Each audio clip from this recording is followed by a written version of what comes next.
Liquor scam కేసులో bail మంజూరు చేయాలని కోరుతూ రాజ్ కిషన్ రెడ్డి హైకోర్టులో పిటిషన్ వేశారు.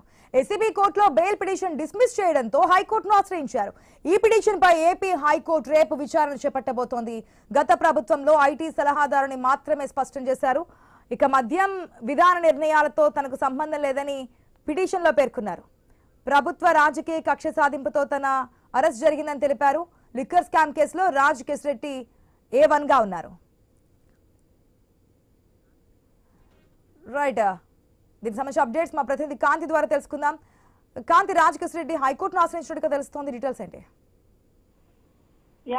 ఏదైతే లిక్కర్ స్కామ్ కేసులో A1 గా ఉన్నటువంటి రాజ్ కిషన్ రెడ్డి ఏసీబీ కోర్టులో బెయిల్ పిటిషన్ దాఖలు చేస్తే ఏసీబీ కోర్టు పిటిషన్ డిస్మిస్ చేసింది. ఈ నేపథ్యంలో ఆయన హైకోర్టులో బెయిల్ పిటిషన్ దాఖలు చేశారు. అయితే బెయిల్ పిటిషన్ లో అసలు మద్యం ఏదైతే కేసు ఉందో దానికి సంబంధించి నాకు ఎటువంటి సంబంధము లేదు, మద్యం కేసుకి నాకు అనవసరంగా రాజకీయ కక్షలో భాగంగానే నన్ను ఇరికించారు అంటూ ఆయన పిటిషన్ లో పేర్కోవడం జరిగింది. గత ప్రభుత్వ హయాంలో తను ఐటీ సలహాదారుగా మాత్రమే పనిచేశానని, మద్యం విధాన నిర్ణయాలకు సంబంధం లేదంటూ కూడా పిటిషన్ లో పేర్కొన్నారు. అయితే ఇదే వాదనను ఏసీబీ కోర్టులో కూడా రాజ్ కిషన్ రెడ్డి తరపున న్యాయవాదులు వినిపించారు. అయితే ఏసీబీ కోర్టు అయితే బెయిల్ తిరస్కరించింది. ఈ నేపథ్యంలో అటు సిట్ అధికారులు కూడా హైకోర్టులో ఈ పిటిషన్ కి సంబంధించినటువంటి కౌంటర్ దాఖలు చేయాల్సి ఉంటుంది. ఈ నేపథ్యంలో కౌంటర్ తర్వాత రేపు విచారణ జరిగే అవకాశం కనిపిస్తా ఉంది. అయితే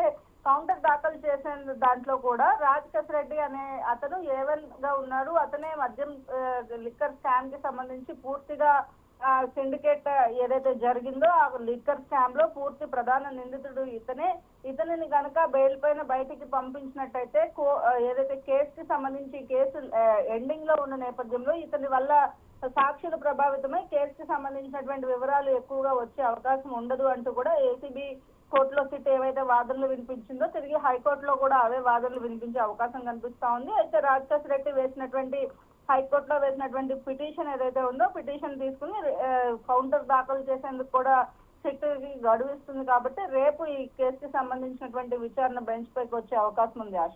right Kanthi, thanks for the update.